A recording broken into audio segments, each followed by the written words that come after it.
ქართლ-კახეთი ოსმალების უღელს ამსხვრევდა. აქეთ მათგან წაქეზებული ლეკები თარეშობდნენ განუკითხავად. მაშინ ჯერ კიდევ პირტიტველა ერეკლე ბატონიშვილმა ბრძოლისკენ მოუწოდა ქიზიყელებს და მთისძირა სოფლებს. პატარა კახის დაძახილზე თურმე ქალები თვითონ უკაზმავდნენ ცხენებს ქმრებს და ტანზე იარაღს ასხამდნენ.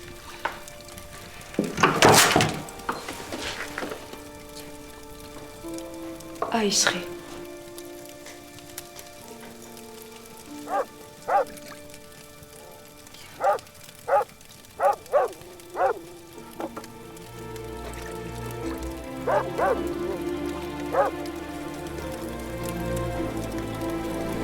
დროა.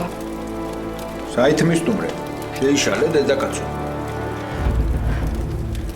მთელი ქისიყი ფეხზე დგას.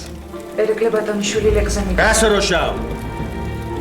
რა უნდა დააკლოს 15 წლის ღლაპმა ბატონიშვილმა კბილებალეს ილეკებს.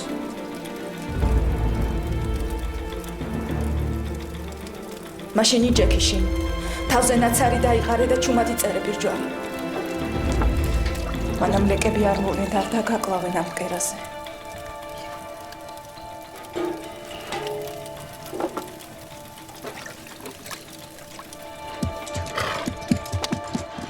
მაშინ ერეკლე ბატონიშვილი ჯერ კიდევ 15 წლისა იყო, როცა გულგატეხილ ხალხს იმედი აჩუქა. ბატონიშვილი მომწადება ხალხო! ბატონიშვილი მომწადება!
პატარა კახმა სოფლებიდან შემოიყარა ჯარი, ეწია ნეიშინის მინდორში და ძლიერად შემოებნეს ლეკნი.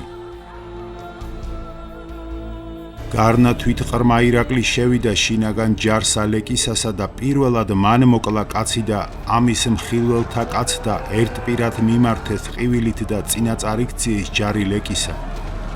მოსწყვიტეს და მოვიდნენ მაღაროს გამარჯვებულნი. რომლისთვის ფრიად მხიარულნი იყვნენ კახნი, იხილეს რა სიმხნე და მამაცობა მემკვიდრისა თვისისა.